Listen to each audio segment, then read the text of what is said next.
Before we get into the video, this Magneto guide is a little bit of a shorter one, so I did leave out some stuff, so don't hate on me in the comments. Hope you all like it though. Hi, I'm George. I am currently Celestial 3 in Marvel Rivals, and I have been top 100 all roles in Overwatch. And I currently play on Flash, SK, Wanted, Rikichu, and Linkster's team. And I am here to teach you Magneto, so sit back, grab some popcorn. So first, when it comes to Magneto, we're just going to be talking about his abilities, starting off with his primary fire. His primary fire, you can actually poke from decently far.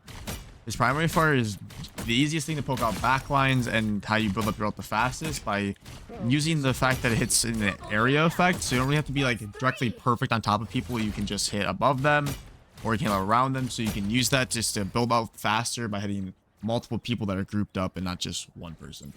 But with this high damage output, you can easily just one or two shot people in the backline. So by having good aim and leading your shots and really trying to be precise on the supports or the tanks you are shooting, it can definitely burst people in team fights and help win you said team fight. Next being the secondary fire being the purple thing at the middle of the screen. Now, basically when you have this fully built up, when you click a right click, it pushes them back and deals kind of the same amount of damage a left click would do. So basically what that means, you can combo this right click ability with the left click, and when you combo both, you can create a one shot. So the combo will look like left click, right click, left click, left click. Or if you're ever pushing fast onto people, you can utilize the right click with a melee combo that I like to use a lot. So I'll be left click, left click, melee.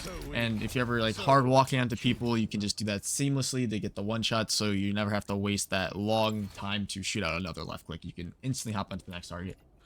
Next comes his E ability. Now his E ability being one of the strongest things in his kit, in my opinion. When you use your F, it gives you a bubble. Now the bubble is one of the most crucial things because you can give it to allies and yourself, and when broken, it gives you full right click back. So basically how you utilize this bubble is, majority of the time I like to utilize it if I see my Strange trying to walk in because he has charge, or if I see like my DPS trying to get value like a flanker, any flanker in the game, even like Starlord for example. You can help use it to disconnect a dive onto your backline. If a BP is on your backline going on your support, you can bubble your support by clicking E, and then time you use your right click, their bubble will be broken. You have your right click again, you can right click the diver again. So it's an easy thing to help bail out your teammates if you use it correctly, because it can save them from ultimates, it can save them from getting one shot, etc. Next comes his shift. Now his shift being another crucial part about his kit, because it's going to help you disengage and re-engage into team fights. So his shift blocks all incoming projectiles, so you can utilize it. It lasts about 2 seconds, nothing longer than that. His ult can block actually ultimates, for example like Neymar,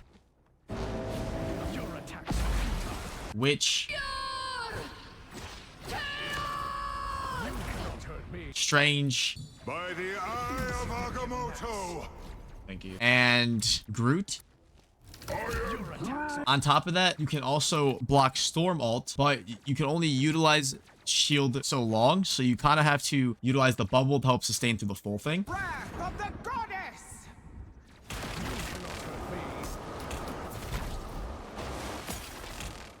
Now, what I mean by engaging and disengaging with shield, basically, let's say you're very committed to a team fight and they all start diving hard deep onto you guys and you need to back up just a little bit. You can use shield to help gain that extra distance of space to help zone and better your team fight, and vice versa. Let's say you want to walk down people but you don't want to take damage, you can just hold shield and then walk people down with your team, supplying no damage for those 2 seconds, so you guys can easily walk without anybody getting one-shotted. Next, we're going to be going into his ult. His ult's going to be one of the most crucial parts about his kit because it helps cancel Cloak and Dagger ult and Luna ult. Big thing when it comes to Cloak and Dagger ult is the just waiting, being patient, and making sure you do get enough charge into your ultimate, because you can't just one-shot her just by throwing it naturally. So just be patient, make sure you pop it and get enough charge, and then you throw it and then time it well. You want to make sure you hit her in between the dashes, so when she finishes it, that's when you want to hit her. So when she dashes, pauses, at those pauses, make sure you're hitting her. Next is going to be the Luna ult. You can cancel Luna ult with Mag ult. It looks kind of clunky in game,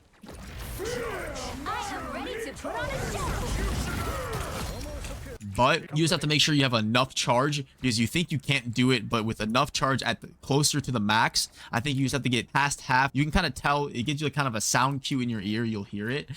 that's when you can fully use it, bang, and you can one-shot Loon ult. Another thing with his ult that I like to do in game is when you run against Groot MK combos, as long as you have enough spacing from the Groot and you have a reaction speed, is once you hear Groot say I'm Groot to use his ult, the only thing you have to do is click Q, and if you're in the general vicinity of the Groot and you're marking him, you will eat his ult no matter what.